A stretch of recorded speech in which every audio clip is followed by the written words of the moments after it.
que nos está reunindo nessa noite. Para você que entrou agora, nós estamos na quinta conversa na web sobre os 500 anos da Reforma. Nós estamos enfocando hoje à noite o papel central da missão dentro do universo da história e da compreensão da Reforma. E antes de nós termos os problemas técnicos, nós estávamos ouvindo um dos nossos painelistas de hoje à noite, que é o Dr. Mário Tessmann. Mário, a gente pede desculpas a você por essa dificuldade técnica. Regina, Klaus, nos desculpem por essa dificuldade.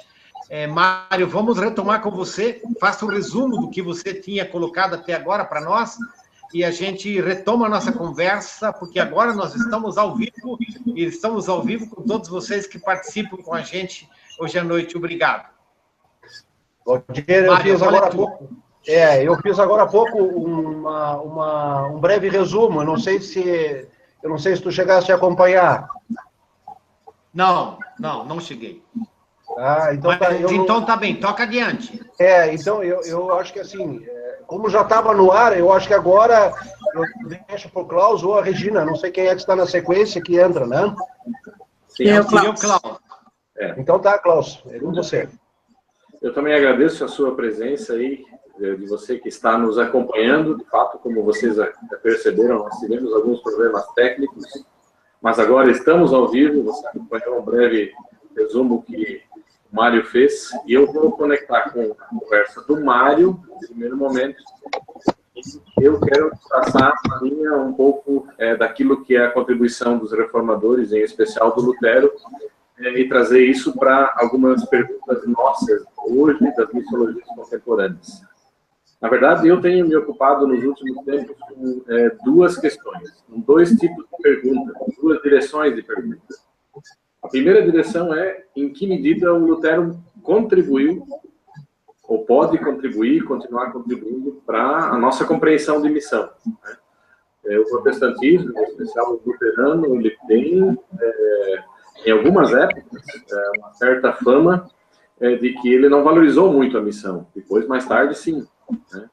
Teria isso a sua origem no reformador, na teologia do reformador. Então, o que nós podemos aproveitar da teologia do reformador, da contribuição dele? E a outra pergunta, em que medida as missiologias de hoje se interessaram pelos reformadores? A gente encontra pistas? Então, com relação à primeira pergunta, eu gostaria de apresentar uma seguinte tese, que é uma convicção que eu tenho. Eu acho que uma das grandes contribuições do Lutero, pensando agora no Lutero, tá? Foi que a gente encontra na teologia dele impulsos fantásticos que podem nos inspirar, um legado fantástico que podem nos inspirar para a compreensão da missão hoje.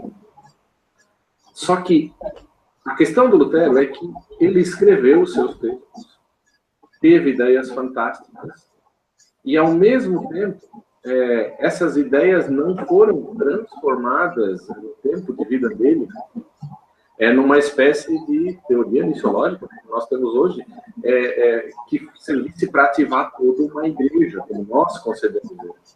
Então, você vai encontrar a grande contribuição dele na teologia, propriamente dita, e essa teologia, ela contém impulsos muito bons e duradouros até hoje, que eu considero pessoalmente referência até hoje, mas nós não vamos ver o Lutero implantando para toda a comunidade, ativando já no seu tempo todos os membros de comunidade dele nesta visão. À medida que eles viram e entendiam, obviamente praticaram isso. Mas ele praticou no culto, ele escreveu livros e tudo isso, e inspirou, e essa foi a contribuição dele que chega dessa forma a nós hoje. E dos textos dele, eu tenho me ocupado, tenho até publicado alguma coisa nos tempos recentes, e eu acho que um texto dos mais conhecidos dele, que ele também quis que mais fossem difundidos já na sua época e para nós hoje, são os catecismos, o catecismo menor e o maior. E especialmente o assim chamado catecismo maior dele, onde ele tem uma divisão, ele fala primeiro dos 10 mandamentos, depois ele apresenta o credo apostólico, os 3 artigos do Pai, do Filho e do Espírito Santo, e depois ele interpreta o Pai Nosso. Para mim, algo grandioso do legado do Lutero na questão da missiologia está, por exemplo, nos catecismos, especialmente no Catecismo Maior. Se a gente olha para a interpretação dele dos 10 mandamentos, por exemplo, lá nós vamos encontrar, já na interpretação do primeiro mandamento, é uma espécie de fenomenologia da religião. Ele vai constatar que todo ser humano é religioso, só que essa religião é capaz de produzir no máximo ídolos, porque está todo mundo debaixo do poder do pecado, escravizado pelo pecado, pela morte, pelo inferno, aquela tríade que já o Mário apresentou. E por isso ele vai dizendo que nos 10 mandamentos, Deus se auto-apresenta para as pessoas com amor ardente e coloca o segredo da felicidade para as pessoas, como ele imagina que a vida possa acontecer, no relacionamento com ele e na estruturação da sociedade, na relação com ele. Porque o ser humano caiu debaixo do pecado, então ele vai constatar que todos têm a necessidade de reconectar com ele. E ele vai dizer, bom, onde é que as pessoas vão descobrir o caminho de volta para Deus? Daí ele apresenta o credo apostólico dentro os 3 artigos do credo dentro da lógica dos catecismos. E esses 3 artigos, eles contêm aquilo que nós chamaremos hoje de missio Dei. Lá, ele apresenta um Deus trino, Pai, Criador, Filho que morre pela sua criatura e Espírito Santo que quer alcançar as pessoas, convencer as pessoas. Nós vemos um Deus em amor ardente, um Deus trino, indo atrás da criatura, tentando redimir essa criatura através da obra do Filho e da obra do Espírito Santo. Ali eu diria que nós encontramos aquilo que hoje nós chamamos de missio Dei, que é um termo da missiologia contemporânea, muito forte. E daí, na terceira parte, ele tem o Pai Nosso. E especialmente na interpretação da segunda petição do Pai Nosso, venha o teu reino a nós. Eu diria que a gente encontra aquilo que eu pessoalmente considero o coração da missiologia do Lutero. Porque lá ele vai responder a pergunta, o que é o reino de Deus e como ele vem a nós. E quando ele vai responder a pergunta, o que é o reino de Deus, ele vai dizer, o reino de Deus é basicamente aquilo que a gente encontra descrito no credo, no 2º e no 3º artigo, resumido na pessoa e na obra de Jesus Cristo, e na pessoa e na obra do Espírito Santo. Jesus Cristo conquistou por nós a salvação, e o Espírito Santo nos insere no reino e nos leva a crer em Jesus Cristo. E nos reconecta, assim, a relação com o Pai. Então, isso é o reino de Deus. Ele define o reino de Deus cristologicamente e pneumatologicamente. Essa é a primeira pergunta, o que é o reino? E a segunda, como é que o reino vem a nós? Ele vai dizer, o reino vem a nós de 2 formas, aqui no tempo, através da palavra e da fé.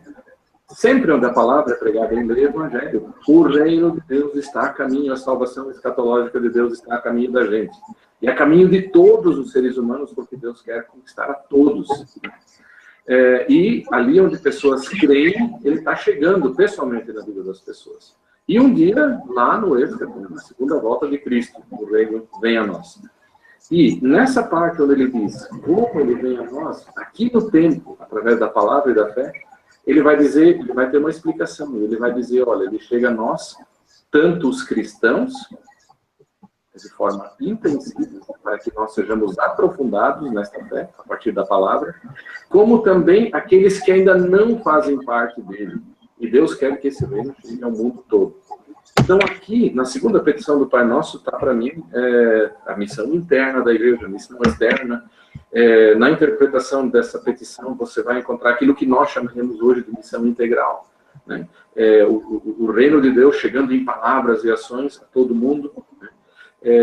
Você vai encontrar subsídios muito fortes. E a gente poderia mencionar vários outros escritos, né, do Lutero. Por exemplo, eu só lembro aqui. Se você uma vez olhar o que ele escreveu, os 3 escritos sobre a reforma do culto, quando ele se despede da missa latina, católica, reconcebe o culto, e ele faz em 3 versões para Wittenberg. E ele defende que o culto, para a pequena cidade de Wittenberg, 2.500 estudantes, mais 2.500 moradores nativos, vamos dizer assim, a pequena cidade de Wittenberg, ele concebe que ela deveria ter 3 tipos de culto. O que ele chama de culto em latim, porque ele estava focado nos estudantes universitários que tinham a língua latina como língua que todo mundo falava, como é o nosso inglês hoje. Há o culto em alemão, pensado para os leigos de fala nativa alemã. E ele fala ainda de uma terceira forma de culto, que essa é para quem já está dentro, já faz parte da igreja. Ele diz, esse culto pode acontecer nas casas. E agora é muito interessante na missiologia observar que os dois cultos mais litúrgicos, em latim e em alemão, se você lê o prefácio, a missa alemã, o culto em alemão, o Lutero vai defender que esse culto está pensado não para os de dentro, mas para os de fora. Aquilo que a gente fala hoje na teologia missional, que a gente faz todo o trabalho missionário, não pensando nos de dentro, mas pensando nos de fora. Você já vai encontrar isso, por exemplo, aqui nessa concepção do Lutero. Ele faz os cultos, a principal visão dele dos cultos, eles estão pensados para atrair os de fora, para despertar fé nos de fora. Se a gente pensa depois no escrito dele sobre a eclesiologia, né, dos concílios e da igreja, lá ele tem toda uma eclesiologia que a gente acharia muitos elementos. Então, eu também não quero ocupar todo o tempo, mas eu só digo, a gente vai encontrar vários escritos do Martinho Lutero, que dão impulsos interessantes. Mas agora, rapidamente, e daí eu já passo a bola adiante, fazendo a pergunta do outro lado, será que a gente encontra ecos dos reformadores nos escritos missiológicos contemporâneos? Se você vai ver o que se escreve, por exemplo, sobre Missio Dei, que então a gente não concebe mais a missão, não fundamenta mais ela na igreja, então missão não é uma atividade, nem um conjunto de atividades da igreja ou dos cristãos, mas é Deus em missão, né? É o Pai, o Filho e o Espírito Santo em missão, e nós não somos os sujeitos, nós somos os instrumentos da missão. Se você olhar a questão da Missio Dei, você vai ver que ali existem menções dos reformadores, né? E você vai encontrar o conceito de Missio Dei, não em Lutero, chamado Missio Dei, mas a ideia está presente, ela continua inspirando. Se você perguntar o que é missão integral, contribuição latino-americana, se você vê texto do Lutero, obviamente você não vai encontrar esse conceito, mas a ideia do reino que chega em palavras e ações que transformam a sociedade, por parte dos cristãos. Claro, dentro daquele mundo medieval dele, dentro do universo da cristandade. Mas Lutero tinha uma concepção. Não é exatamente a mesma coisa que é hoje, obviamente. Mas tem algumas aproximações muito interessantes, né? E assim, igreja missional, né?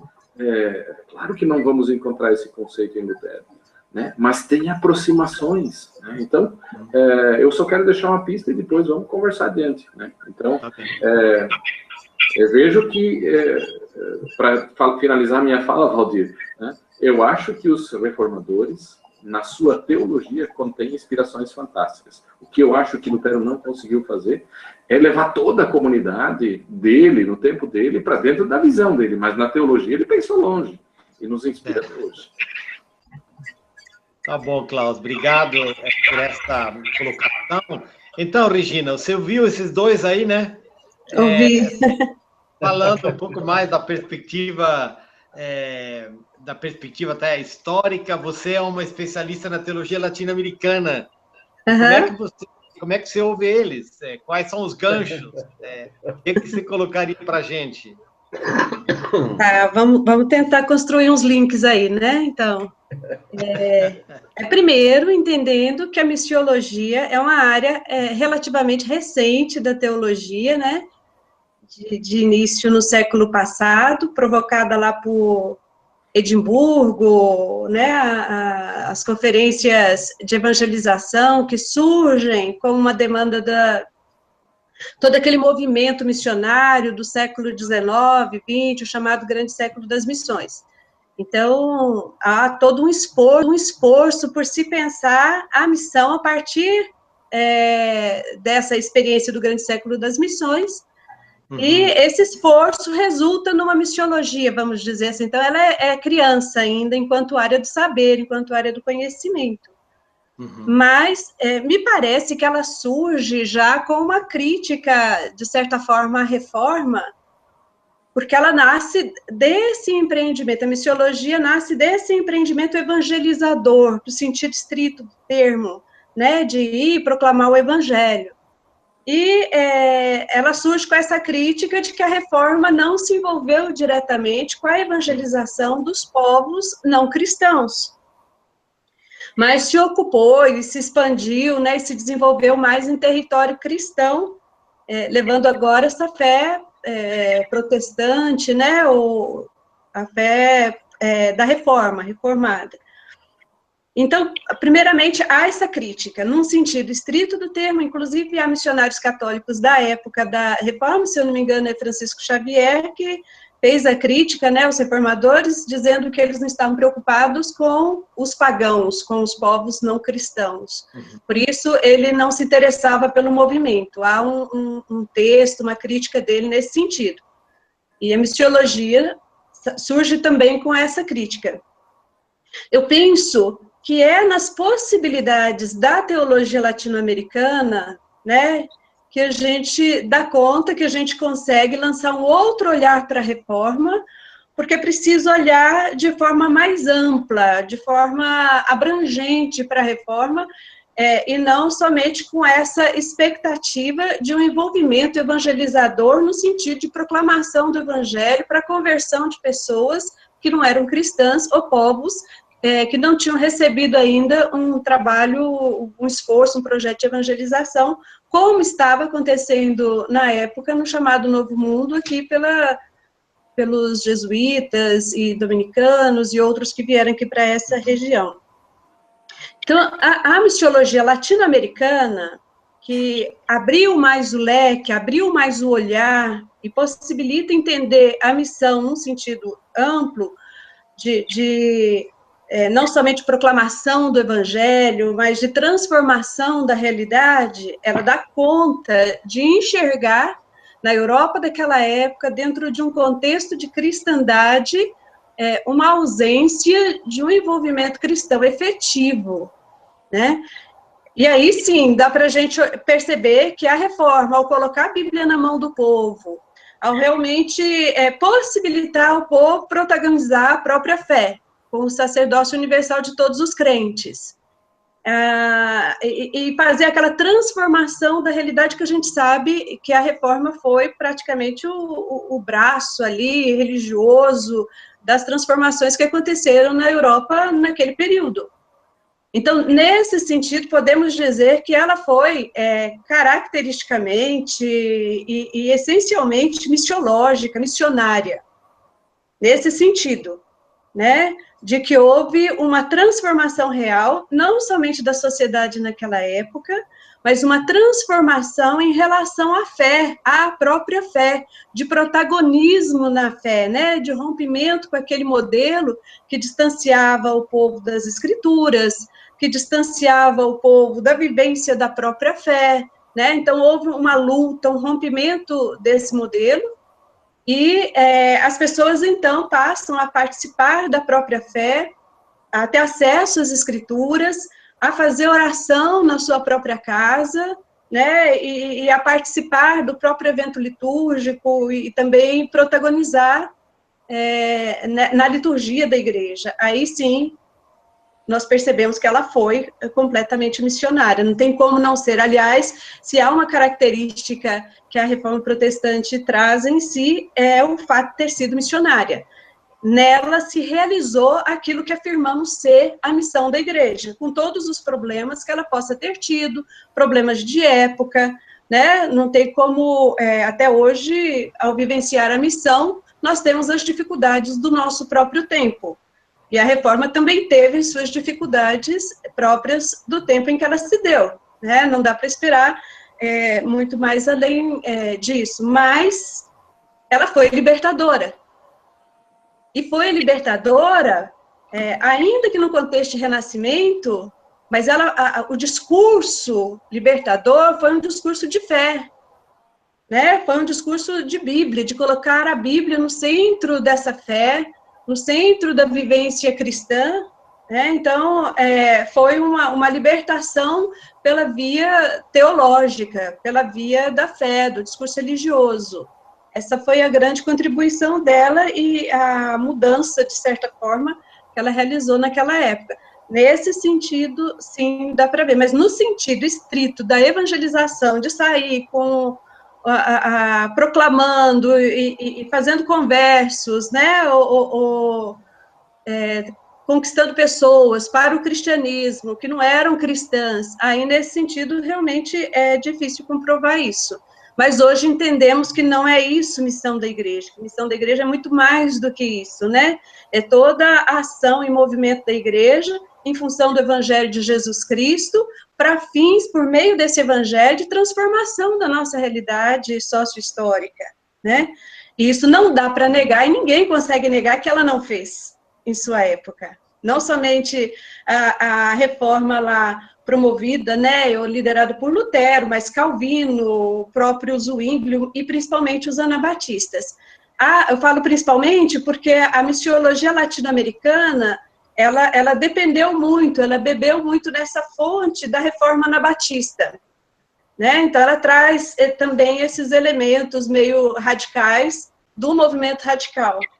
A reforma nesse sentido amplo, quer dizer, ela herda um pouco de cada elemento, né, porque o movimento missiológico latino-americano, ele tem representação das várias vertentes protestantes, então ele traz em si, na genética dele, contribuições, né, de todos esses movimentos, mas há, conforme o René Padilha afirma, uma presença muito forte da reforma anabatista, daquela radicalidade anabatista, que é também própria da teologia latino-americana, conhecida como teologia radical, né? Então, traz essa característica. Agora, também não dá para dizer que a reforma de Lutero foi menos radical do que isso, né? Porque fazer o que eles fizeram naquela época não era coisa pouca, né? Então, não dá para afirmar isso. Há toda uma radicalidade, um envolvimento ali, vocês mesmos já colocaram isso, de alma mesmo, de luta, de militância, né, de dedicação da vida. E isso é muito próprio da teologia latino-americana. Ela resgata, assim, não há um abandono nos textos de missiólogos latino-americanos protestantes, eles estão o tempo todo se reportando à reforma protestante, né? A questão é encontrar esses caminhos, é recuperar esses caminhos, porque como a missiologia é recente, e a missiologia latino-americana é lá da década de 60, que ela começa a ter visibilidade, então nós estamos no caminho, no início dessa trajetória ainda, tem muita coisa a ser recuperada, né? Tem muita coisa a ser feita ainda, e um processo inicial desse movimento é justamente nós criarmos teólogos e teólogas que possam cumprir esse papel. Nós ainda temos essa deficiência, assim, de ter gente pensando esse assunto, né? Mas isso está acontecendo devagar, está acontecendo, e a moçada que está chegando aí, que provavelmente está assistindo também aí o painel, né? Vai contribuir muito com isso, em recuperar a importância da reforma protestante, né, para a teologia latino-americana, para a missiologia latino-americana, porque nela, na reforma protestante, a missiologia latino-americana vai encontrar fundamentos históricos interessantes para aquilo que ela propõe, enquanto intervenção social e principalmente proclamação do evangelho, né? O professor Klaus colocou esse envolvimento litúrgico e essa preocupação, né, com a fé, e o Mário falando acerca do evangelho, a preocupação com o evangelho. Então, nós precisamos resgatar essa teologia do evangelho, esse elemento do evangelho. E aí temos que voltar para a reforma protestante, né? Ela é uma das nossas fontes históricas e fundantes, podemos dizer. Fundantes. Se eu puder conectar um pouquinho com a fala da Regina, Valdir. Sim, por favor. Regina, tu chegaste a terminar aí? Sim, pode falar. Klaus. Klaus, ela levantou a bola, né, Klaus, para você chutar, não é? Sim, ótimo. Pois tem que chutar agora, né? Eu só quero fazer observação, porque, na verdade, nós lidamos, quando a gente fala dos reformadores, de um lado, a gente tem que concordar, como eu concordo plenamente com a fala da Regina, o que eles obtiveram no seu tempo, de uma certa maneira, foi fantástico, avivou a cristandade medieval do seu tempo, indubitavelmente em várias frentes. Não só a cristandade dentro da igreja, mas dentro desse corpo de cristandade também a própria sociedade, ou seja, foram colocadas balizas que foram significativas para todo o desenvolvimento do Ocidente, né? As implicações sociais e culturais da reforma. Né?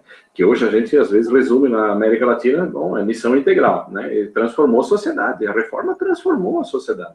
Esse é um lado. Agora, tem essa questão ambígua, que também você já mencionou, tem uma crítica que permanece da missiologia posterior e da história posterior, que de um lado você vai encontrar os textos fantásticos, as inspirações, que são duradouras até hoje, e de outro lado o protestantismo imediatamente pós-Lutero, e já nos dias do Lutero, parece que não conseguiu traduzir, e talvez até o próprio Lutero já não conseguiu traduzir essas ideias, essa visão de igreja, totalmente para a sua época.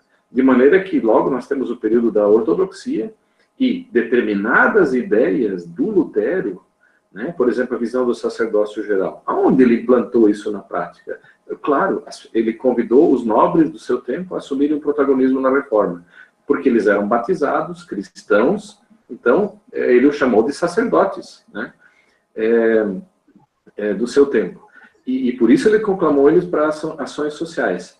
Mas o sacerdócio geral, em parte como nós o estamos entendendo hoje, ele foi recuperado, começou a ser recuperado, praticado e promovido a partir do pietismo protestante bastante tempo depois, né? Outra coisa, não que a gente não encontre em Lutero a menção dos povos não cristãos. Ainda esse tempo escrevi um artigo, tem várias menções de povos não cristãos. E o Lutero fala sobre eles, e o Lutero diz que eles precisam ser alcançados, e o Evangelho quer chegar lá. O Lutero não tem uma visão depreciativa, só que esta visão não foi traduzida na prática missiológica do seu tempo, né? Ele não valorizou agora a ida aos povos, ele ficou no regime de cristandade, né? Claro. Então, essa é uma questão... Eu quero entrar aí um pouco depois. Não, pode... Klaus, pode terminar. Pode terminar, Klaus. É legítima, de um lado, por causa da limitação da aplicação das ideias, e de outro lado, a coisa está lá nos reformadores. Eu acho que essa ambiguidade a gente tem que registrar. Por isso a gente se encanta com eles até hoje, né? Só, posso reagir aí? Muito obrigado, Klaus. Sim. Posso? Então, mas isso para mim que é fantástico na reforma. Ela não aconteceu para resolver todos os problemas. E nem tinha condição de resolver todos os problemas naquela época. Tinha todo um esforço por estabelecimento do próprio movimento, né? Que a gente sabe o que aconteceu. A questão é que ela deu start, ela deu condições. O pietismo só surge ali, chamado Segunda Reforma, ele só surge dentro das condições criadas pela Reforma. Exatamente. Né? Do sacerdócio universal, da igreja que se mantém reformanda. Então, é dentro desses princípios ali que surge a condição de possibilidade do pietismo, dos avivamentos, da própria teologia latino-americana.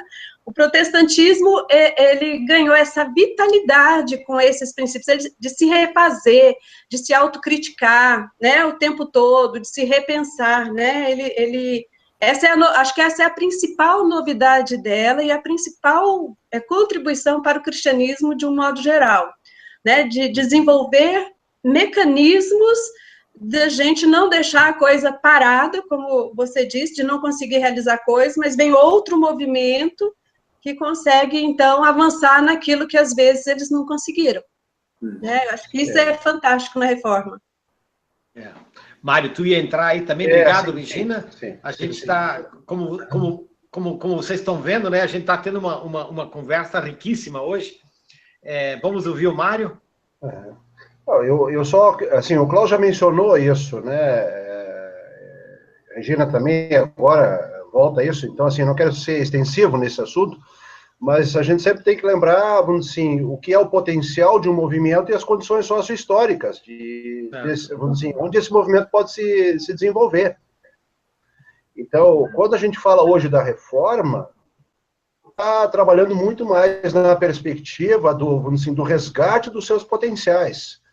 Porque, assim, alguns desses potenciais foram aplicados, eu acho que o Klaus mencionou, justamente, assim, coisas que foram aplicadas e outras que não foram, a Regina também já fez menção, mas, justamente, assim, você tem condições de época que, por exemplo, se eu penso, uma coisa bem elementar, o Lutero vai sugerir que o rapaz escolha a sua moça sem interferência do pai, e que a menina escolha o seu namorado. Isso é uma coisa que vai se implantar na Alemanha só no século XIX.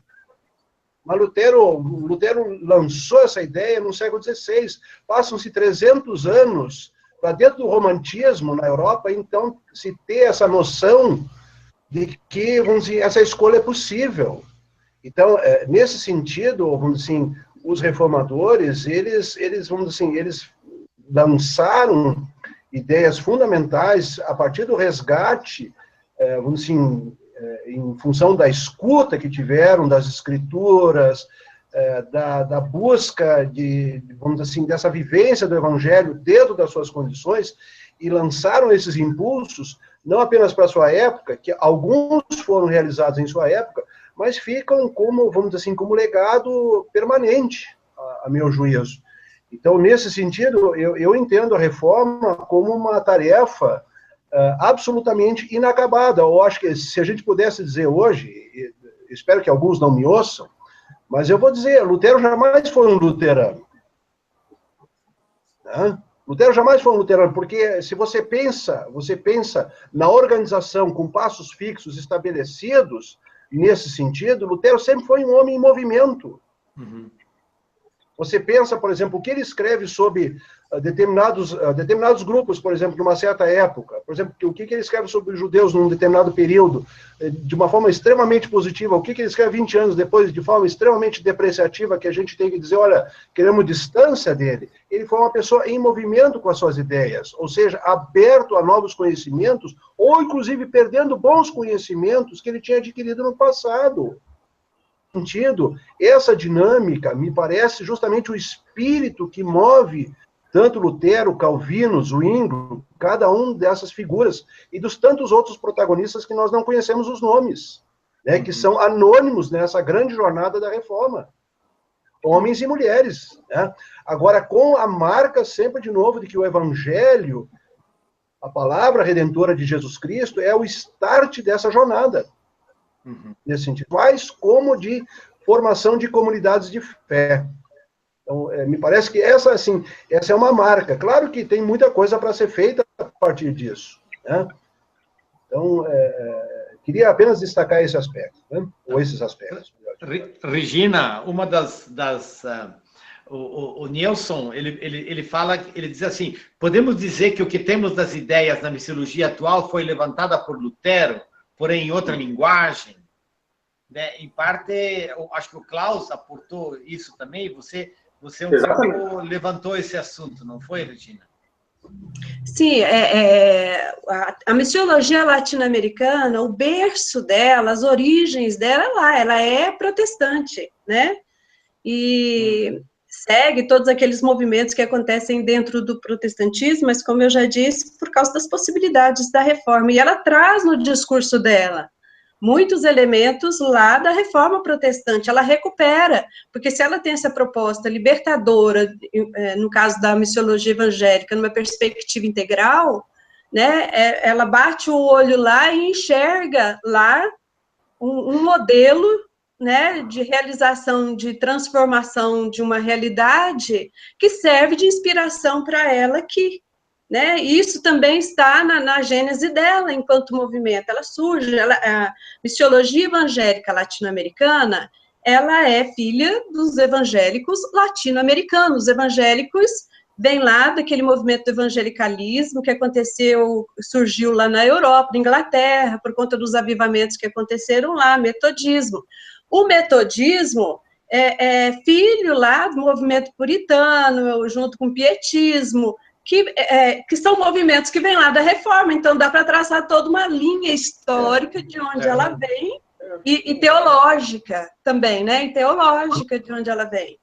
É lá que estão as origens dela. Até tem uma história, né? Tem uma história até que fala do Wesley indo escutar uma leitura do comentário de Romanos, de Paulo, de Lutero, e como isso impactou a vida dele, né? Então, assim, a Regina fala um pouco desses traços aí, não é?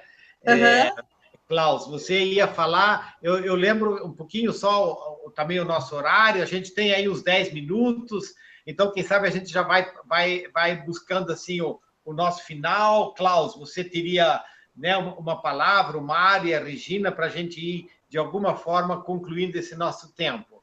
Klaus, mas desculpe, eu te cortei, aí você ia entrar. Não, você é o moderador. Eu só ia dizer o seguinte, eu acho, nos reformadores, continuamos a encontrar uma inspiração permanente. Acho que isso é uma coisa importante. Algo do nosso DNA hoje está lá e precisamos sempre, de novo, nos deixar inspirar e, às vezes, também corrigir. Né? Por exemplo, se eu penso na centralidade da palavra de Deus, que só a palavra vai mudar o coração da pessoa, e todo o esforço de contextualização, enquanto esforço humano, chega no máximo nos órgãos dos sentidos, mas não vai conseguir provocar o milagre da fé, isso é um legado reformatório que precisa permanecer vivo na nossa missiologia. Por outro lado, lá onde como o Mário falou, por limitações históricas, contextuais, ideias brilhantes que já estavam em germe e desenvolvidas nos reformadores, mas não foram aplicadas, às vezes nem em parte por eles mesmos, por causa das circunstâncias históricas, né, e sociais nas quais eles viviam, eu entendo as missiologias de hoje, protestantes, evangélicas, tendo o potencial de serem braços estendidos da reforma e concretizações da reforma. Né? E eu acho assim, o espírito da reforma pode estar presente, pode se materializar contextualmente, seja na América Latina ou em qualquer parte do globo,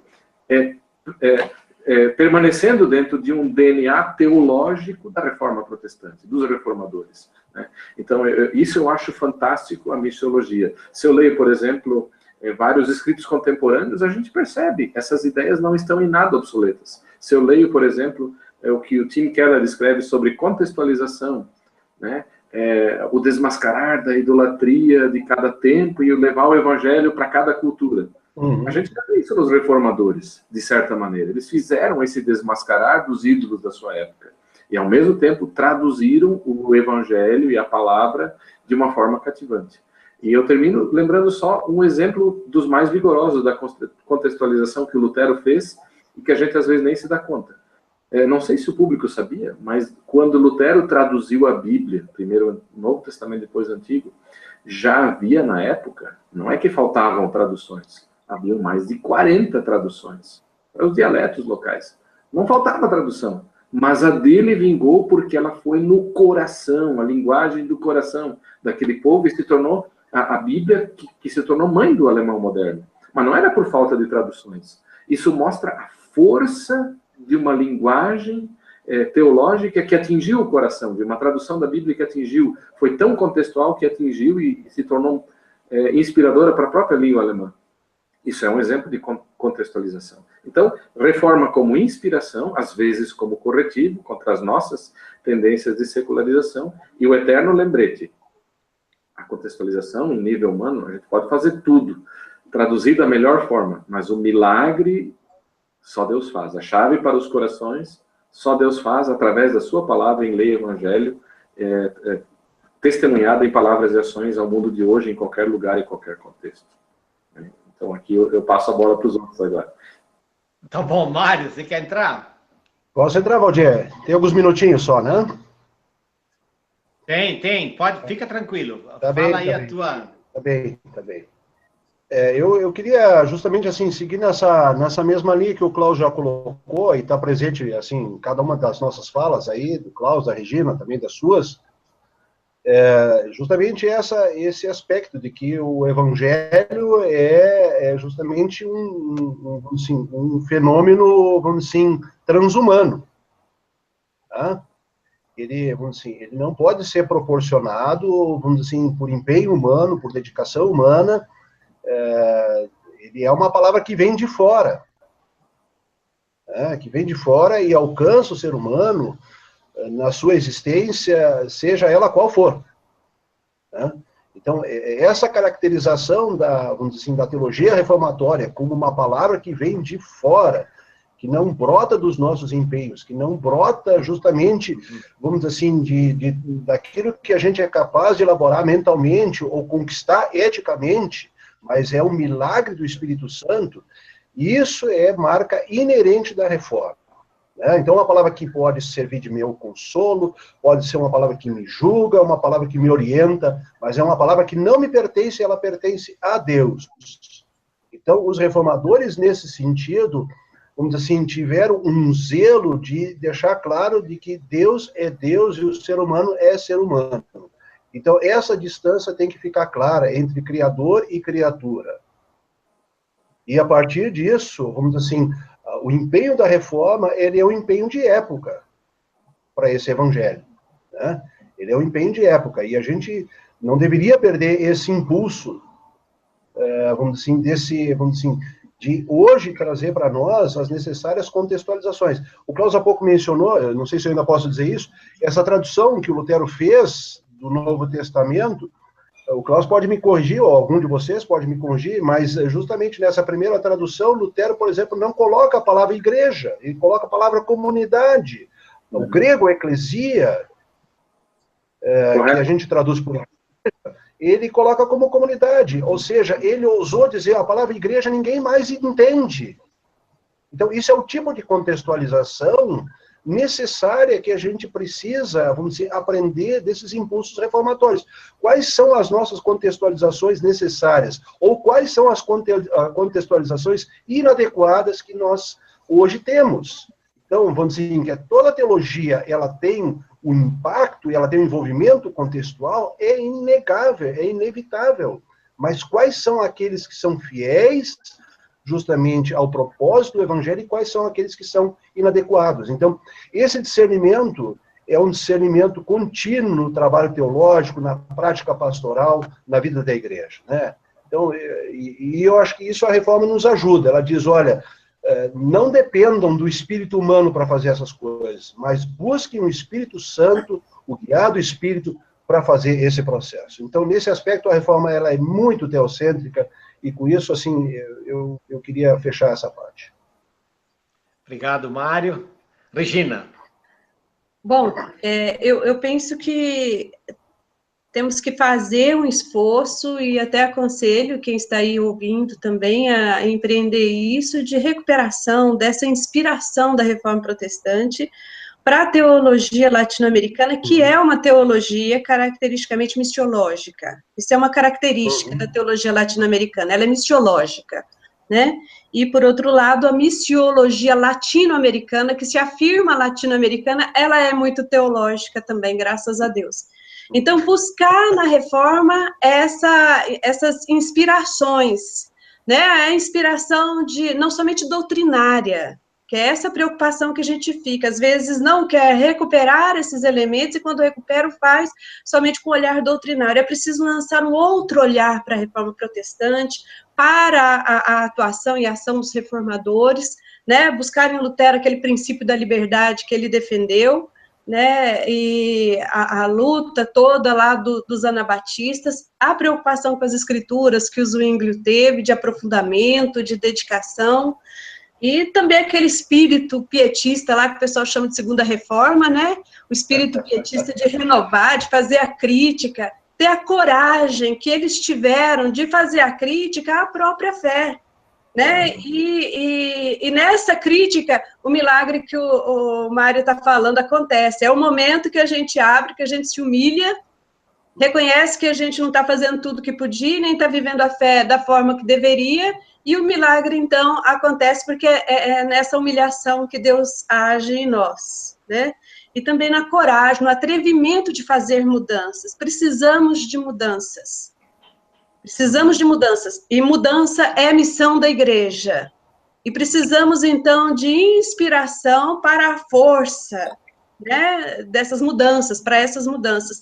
E a reforma protestante é uma dessas inspirações fundantes, né? Porque ela funda, de certa forma, uma nova fé. Eu sempre penso que a reforma protestante, ela não foi geradora de igreja, né? Mas foi a igreja quem gerou a reforma, né? Ela é da igreja do Senhor Jesus Cristo, que se renova também, que se refaz, e que na reforma protestante ela encontrou seu momento de renovação, de revitalização, né, da fé.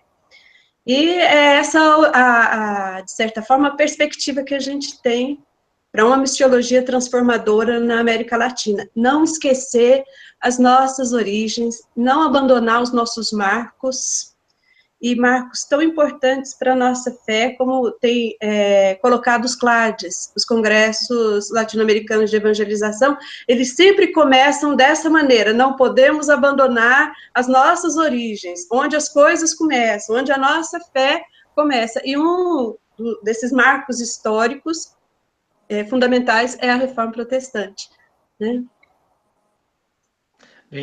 Gente, olha, eu estou impressionado com a qualidade desse painel de hoje, está excelente. Eu acho que é um pouco o que a Regina também falou, lá na primeira intervenção sua, né, Regina? Você está falando da missiologia como alguma coisa muito recente, né? Isso.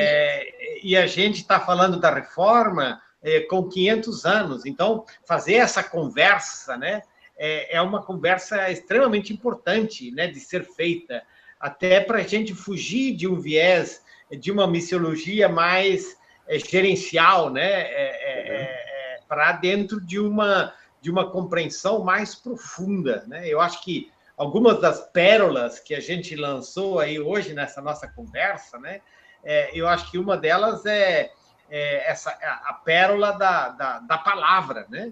Digamos, que é a palavra de Deus, que é a iniciativa de Deus, né? Eu acho que essa é uma coisa, e o Mário falou um pouco sobre isso, né? A força de deixar com que essa palavra de Deus seja a palavra para nós, sempre de novo, e ela é, né? Acho que o Klaus acentuou a questão da Missio Dei, né, Klaus? De repente, a gente tem uma linguagem nova para alguma coisa que já estava ali no princípio, né, que a missão ela é de Deus e que Deus faz a sua obra. Isso tem tudo a ver com essa coisa também dessa palavra que é pronunciada por Deus através de Jesus Cristo. E que isso tem uma profunda consequência libertadora, né? Transformadora. E a gente precisa recalcar de novo essa dimensão libertadora do Evangelho, que se expressa na vida de comunidade. Então, para a nossa igreja no Brasil, digamos, que é uma igreja que ensaia a sua compreensão missionária, até a sua ação missionária, né, reforçar que essa é uma igreja que precisa se reencontrar com a Missio Dei. Precisa ouvir a palavra e beber da palavra. Que precisa dar a essa palavra uma dimensão transformadora na sociedade na qual a gente vive, e que essa nossa igreja precisa ser fundamentalmente comunidade engajada. Então, acho que a gente tem algumas pérolas aí muito importantes para nós celebrarmos nesses 500 anos da reforma. Ô, Valdir. Eu queria agradecer muito, Mário, Regina, Regina Retaguarda, nos acompanhando, Danilo, a gente não falou do Danilo, Danilo é alguém de Campinas que trabalha nessa área de comunicação para a Aliança. A gente estava aí junto hoje, alguns mais visíveis e outros um pouco mais visíveis. Com vocês que nos esperaram, no mês, o próximo tema, que vai tratar da espiritualidade, influências da reforma para o viés da espiritualidade, como a gente pronuncia hoje. Regina, bom ver você. Mário, Cláudio, muito obrigado. Regis, Wilson, Danilo, tenham todos uma boa noite. Deus abençoe.